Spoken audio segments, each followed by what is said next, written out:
Vincent Black stood at the iron gates of Hillside Cemetery, his face tattoos stark against the fading dusk light.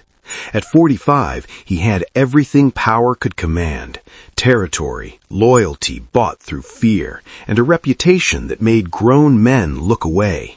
Except the one thing that mattered most. His daughter, Lily, had been gone for 2 years now, and the emptiness never quite went away.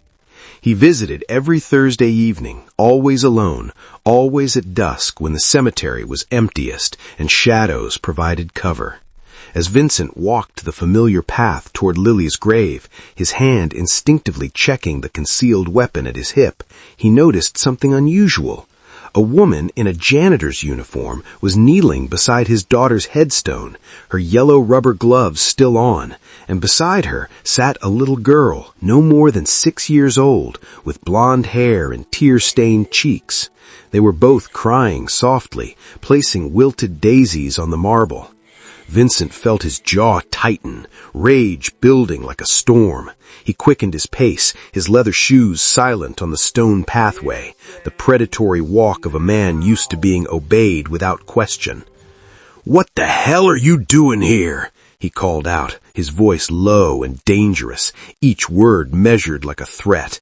"This is my daughter's grave." The woman looked up, startled, instinctively pulling the little girl closer. Her eyes widened as she took in the tattooed face, the expensive suit that couldn't hide what he was, the cold fury in his expression. Vincent's hand moved closer to his concealed weapon. In his world, strangers at his daughter's grave meant one thing: a message from rivals, a threat, or something worse, and threats were eliminated. Vincent moved closer, each step deliberate, his shadow falling over the two figures like a dark promise. The woman, Rose, though he didn't know her name yet, wrapped her arms around the little girl, her body becoming a shield even as her hands trembled. "I asked you a question," Vincent said, his voice dropping to that particular register that had preceded violence more times than he cared to count, "and I don't like repeating myself." "Please," Rose whispered, her voice breaking. "We didn't mean any harm. We came to pay our respects." Vincent's eyes narrowed, scanning the cemetery perimeter with practiced paranoia. Was this a setup? A distraction while shooters positioned themselves?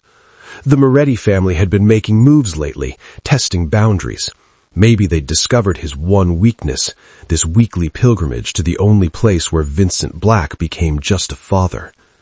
"Respects." The word came out like broken glass. "You don't know her. Nobody knew her but me." His hand fully gripped the weapon now, hidden beneath his suit jacket.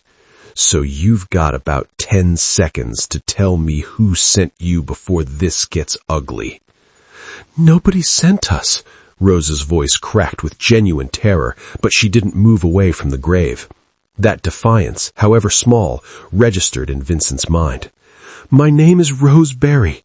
I'm nobody. A janitor at Mercy General Hospital." "A janitor," Vincent repeated, his tone making it sound like an accusation. He glanced at the little girl, who stared up at him with wide, frightened blue eyes. She was clutching something, a hand-drawn picture, crude crayon flowers on white paper. "And you just happened to find your way to my daughter's grave. You expect me to believe that?"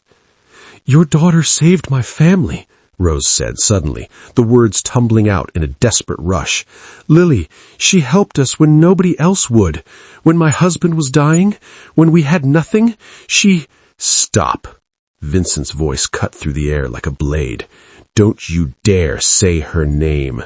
Don't you dare stand here and lie about her." But even as the words left his mouth, something shifted in his chest, a hairline fracture in the armor he'd built. This woman knew Lily's name, and there was something in her voice, in the way she said it, that didn't sound like the careful lies his enemies told. Rose was crying now, but she didn't look away. "I'm not lying, Mr. Black. Lily she was an angel to us, to Tabitha." She pulled the little girl closer. We come here every week because we owe her everything." Vincent stood frozen, his world tilting on its axis. This wasn't a threat. This was something far more dangerous. It was the truth about a daughter he was realizing he'd never really known at all. Vincent's hand slowly released the weapon, though his stance remained rigid, defensive. "Talk," he commanded, the menace still threaded through his voice, "and it better be the truth." Rose wiped her eyes with the back of her yellow-gloved hand, leaving a streak of dirt across her cheek. 6 months ago, my husband David died. Pancreatic cancer. Stage 4 by the time they caught it. Her voice was steady now, the words worn smooth by repetition, by grief that had calcified into something she could carry. "I worked the night shift at Mercy General, cleaning operating rooms, mopping floors, minimum wage." Vincent said nothing, but his eyes tracked every micro-expression, every hesitation, the same way he read men across negotiating tables before deciding whether they lived or died. "David was in the charity ward," Rose continued, her hand stroking Tabitha's hair in an absent protective rhythm. "We had no insurance, no savings. I'd work my shift, then sit with him until dawn, and Tabitha would sleep in the waiting room chairs." She paused, swallowing hard. "That's where Lily found us, 3 months before David died." The name landed like a stone in still water. Vincent's jaw clenched, but he didn't interrupt. "She would come after visiting hours, around midnight," Rose said, and now there was something like reverence in her voice. "Always carrying this big canvas bag. She'd bring food, real food, not vending machine garbage. Sandwiches, fruit, sometimes still warm from wherever she'd bought them. She'd bring coloring books for Tabitha, medicine when David was in too much pain and the nurses said they couldn't give him more without a doctor's order." Vincent felt something cold spreading through his chest. Midnight. He'd thought Lily was at her apartment those nights, studying, safe. He'd paid for that apartment specifically to keep her away from his world. "She never told us her last name, never asked for anything, just showed up. Sometimes she'd sit with David while I took Tabitha to the cafeteria. Sometimes she'd just hold his hand while he cried." Rose's voice broke. "He died with dignity because of her, with pain medication that didn't leave him screaming, with someone who cared." "Why?" Vincent's voice came out rougher than intended. "Why would she do that for strangers?" Rose looked up at him, and in her red-rimmed eyes he saw something that made him want to look away. Pity. She told David once, near the end, that she was trying to balance scales, that her father had done terrible things, and she needed to put good back into the world. Rose's hand tightened on Tabitha's shoulder. She said she loved him, but she couldn't be part of what he'd built. Vincent felt the ground shift beneath him, the cemetery suddenly airless. His daughter hadn't just known about his empire. She'd been running from it, trying to erase it one act of mercy at a time. Vincent turned away from Rose, his breathing shallow, controlled. In his world, showing weakness meant death, but the revelation was carving through him like a blade. He stared at Lily's headstone, cold marble, expensive, meaningless, and saw a stranger's name carved there. "Mercy General," he said quietly, the words tasting like ash. "That's where they bring the casualties." "Yes," Rose said softly behind him. She understood what he meant. Everyone in this city knew what Mercy General was, the place where gang violence bled out onto gurneys, where territory disputes ended in body bags, where the collateral damage of men like Vincent Black drew their last breaths. She volunteered there, Vincent stated, not quite a question. The pieces were assembling themselves into a picture he didn't want to see. In the charity ward, every Tuesday and Thursday night, for almost a year before she trailed off, unable to finish. She'd work with the patients who couldn't pay, the ones the hospital was required to treat but barely acknowledged. Gunshot victims, overdoses, people caught in the crossfire of things they had nothing to do with. Vincent's hands curled in the fists. He'd built an empire on that crossfire, on the drugs that caused those overdoses, on the bullets that tore through those bodies, and his daughter, His Lily, who he'd sheltered in expensive schools and gated apartments, had been there, cleaning up his wreckage. There was this boy, Rose continued, her voice gaining strength as if telling these stories honored something sacred. 15 years old, shot in a drive-by on 7th Street. He wasn't even in a gang, just walked out of a convenience store at the wrong moment. She paused. Lily sat with him for 6 hours while they tried to save his life, held his hand, called his mother. When he died, she cried like he was family. 7th Street, Vincent's territory. The drive-by had been retaliation for the Moretti encroachment, a message written in bullets. He'd authorized it himself, never thinking about the convenience store, the wrong place, the wrong time. She never told you, Rose said gently, reading his silence. She couldn't, could she? Because you were the reason those people were there, Vincent finished, his voice hollow. I was the reason they needed charity wards and midnight angels. Rose said nothing, but her silence was confirmation enough. Tabitha shifted against her mother, still watching Vincent with those wide, frightened eyes that reminded him uncomfortably of all the other eyes that had looked at him with fear. She was trying to fix what I broke, Vincent said to the headstone, to Lily, to the daughter who'd lived a secret life of penance for his sins. Every needle she removed from an addict's arm, every wound she bandaged, every hand she held while someone bled out from my bullets. His voice cracked. She was erasing me. Vincent finally turned back to face Rose, and she flinched at whatever she saw in his eyes. How did she die? He asked, each word deliberate. The truth, not the story the police gave me about a robbery gone wrong. Rose's face went pale. You don't know? I know what they told me, Vincent said, his voice dangerous again. But the danger was directed inward now, at the lies he'd accepted because they were easier than the alternative. A random mugging in the wrong neighborhood. Bad luck. Wrong place, wrong time. He stepped closer. But there's no such thing as coincidence in my world. So tell me what really happened to my daughter. Rose looked down at Tabitha, then back up at Vincent, and he saw her making a choice, truth or self-preservation. The medication, she whispered. David needed pain medication that the hospital wouldn't prescribe. Morphine, real doses, not the watered-down substitutes they give charity cases. It had become impossible to get through legitimate channels. Vincent's blood went cold. He knew why. 6 months ago, he'd consolidated control over pharmaceutical smuggling routes in 3 states, cut off competition, controlled supply, drove prices up. It had been a brilliant strategic move, profitable beyond measure. Lily tried to buy it on the black market, Rose continued, tears streaming freely now. She had money, your money, I assume, and she thought she could just purchase it like anything else. But she didn't understand how it worked.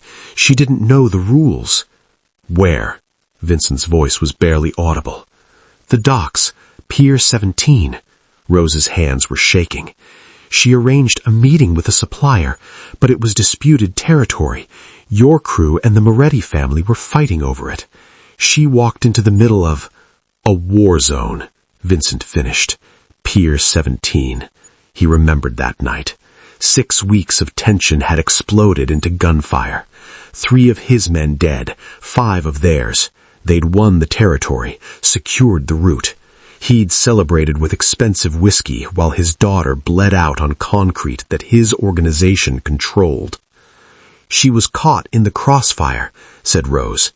The police report said robbery because that's what everyone assumed. A young woman with cash in the wrong place. But she was there buying medication that should have been in hospitals. Medication your organization made scarce. Medication for my husband. Rose's voice cracked. She died trying to save David, and she died because of you. The words hung in the air like an execution sentence. Vincent had always known his empire was built on bodies. He'd made peace with that, told himself they were soldiers, criminals, people who knew the game. But Lily, his Lily, had been an innocent caught in machinery he'd constructed, crushed by gears he'd set in motion. He'd killed his own daughter. Not directly, but every choice he'd made had led inexorably to that pier, that crossfire, that final breath. The silence stretched between them, heavy with unsaid things, with guilt that had nowhere to go. Then Tabitha moved, slipping out of her mother's protective embrace. Before Rose could stop her, the little girl walked toward Vincent with the fearless curiosity of children who hadn't yet learned that some men were dangerous. "Tabitha, no!" Rose started, but Vincent held up a hand, stopping her. The girl stopped a few feet away, clutching something against her chest. Up close, Vincent could see she had Lily's eyes, not the color, but the quality of them. Gentle, trusting, everything his world destroyed. "Tabitha gave me something," Tabitha said in a small voice, "before she stopped coming to the hospital. She said it was special." She held out a small stuffed toy, a raven, black fabric worn soft from being held, one button eye slightly loose.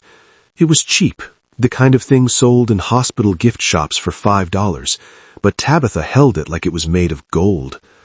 "She told me ravens are smart," Tabitha continued, her child's voice cutting through Vincent's defenses more effectively than any weapon ever had.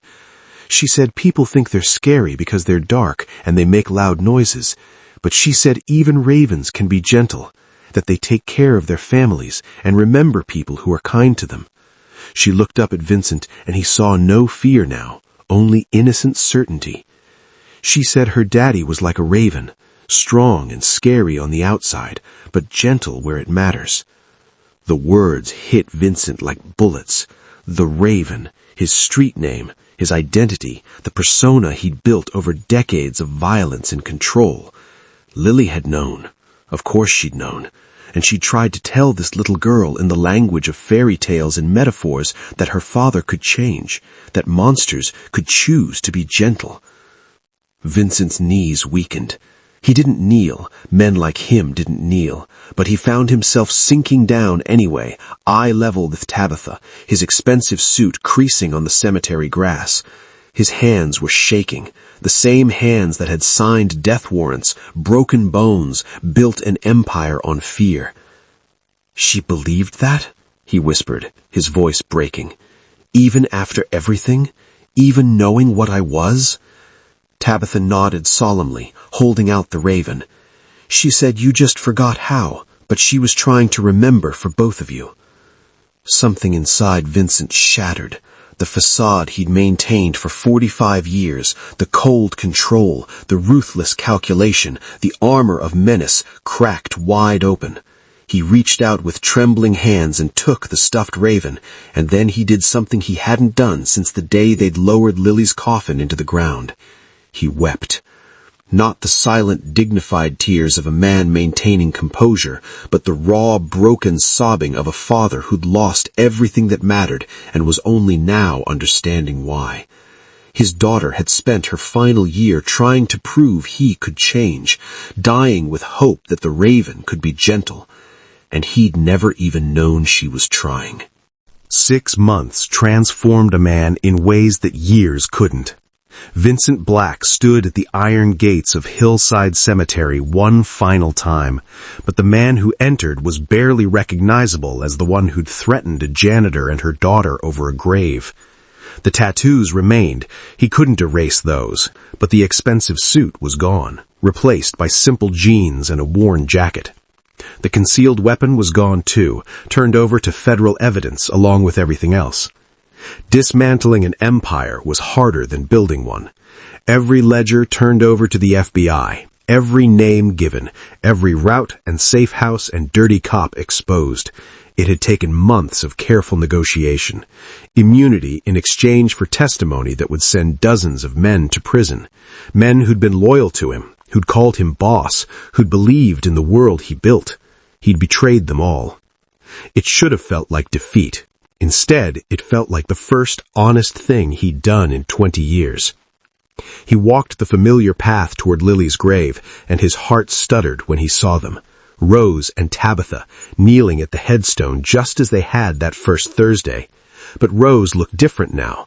Her janitor's uniform was gone, replaced by scrubs, nursing student scrubs. Tabitha wore a private school uniform, her blonde hair neatly braided. They didn't see him approach. He stayed back, watching as Tabitha placed fresh daisies on the marble, watching as Rose whispered something to the headstone that he couldn't hear. Then they stood to leave, and Rose's eyes met his. Recognition flickered across her face, followed by something like understanding. She'd heard about the collapse of the black organization, of course. Everyone had. The biggest takedown in the city's history. But she didn't know about the anonymous trust fund that had appeared in her name, paying for Tabitha's education and her nursing school tuition. Didn't know about the scholarship that would carry them both through the next decade. "Mr. Black," she said quietly, her hand finding Tabitha's. "Just Vincent now. The rest of it's gone." Rose studied his face, and he saw the question forming, but instead of asking it, she simply nodded. "She'd be proud," she said, "of what you've done." Vincent's throat tightened. He doubted that, doubted he'd ever done enough to earn Lily's pride, but Rose's words were a gift he didn't deserve. They left without another word, Tabitha clutching her mother's hand and the stuffed raven that never left her side. Vincent waited until they disappeared beyond the gates before approaching the grave. He placed a white rose on the marble. His weekly ritual continued one final time. Beside it he set a small stone figurine, a raven with wings spread, carved from black marble. He'd commissioned it from an artist, paid with the last of his legitimate money. "I'm leaving," he told the headstone, told Lily, told the daughter who'd tried to save him. "I can't undo what I built, but I can stop feeding it. The feds have everything. The routes are closed. The empire's done." The wind stirred through the cemetery, rustling leaves, carrying away words that didn't matter anyway. Vincent touched the raven figurine one last time. "You were right," he whispered. "Even ravens can be gentle. I just had to remember how." Then Vincent Black walked away from Hillside Cemetery, from the city he'd ruled through fear, from the grave that held his daughter and his last reason to stay. He didn't look back. Looking back was for men who still had kingdoms to protect. He had only one thing left to protect now, Lily's belief that monsters could change, and he'd spend whatever years remained proving she hadn't died for nothing. The gates closed behind him with a soft clang, final as a cell door, liberating as forgiveness. If this story moved you, please hit the like button and share it with someone who needs to hear it. Subscribe for more powerful stories that remind us it's never too late to change. Your support helps us continue bringing these meaningful tales to life. Thank you for watching.